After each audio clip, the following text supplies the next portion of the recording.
Identifikohet rasti i parë me lijën e majmunit në Shqipëri.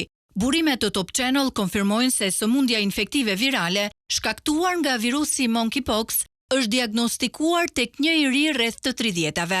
Mësohet se i riu ka udhëtuar jashtë vendit, të paktën kjo është ajo që ka treguar para mjekëve, të cilët e lidhin këtë të fundit si shkak infektimi, pasi deri më tani në Shqipëri nuk janë identifikuar ose të paktën nuk janë raportuar nga Instituti i Shëndetit Publik raste të prekur nga lija e majmunit.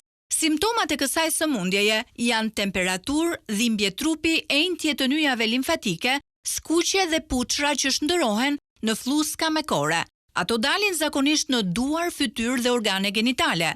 Sëmundja e monkeypox përhapet nga kontakti drejt për drejt me personat e infektuar, si prekje e lëkurës apo nëpërmjet marrëdhënieve intime.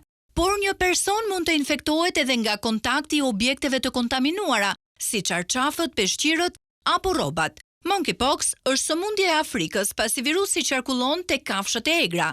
Në vitin 2022, kjo sëmundje u përhap në Europë, SBA dhe Mbretërinë e Bashkuar. Spanja ka qenë vendi me numrin më të lartë nga mpox, me afro 8100 raste, më pas Franca e Mbretëria e Bashkuar.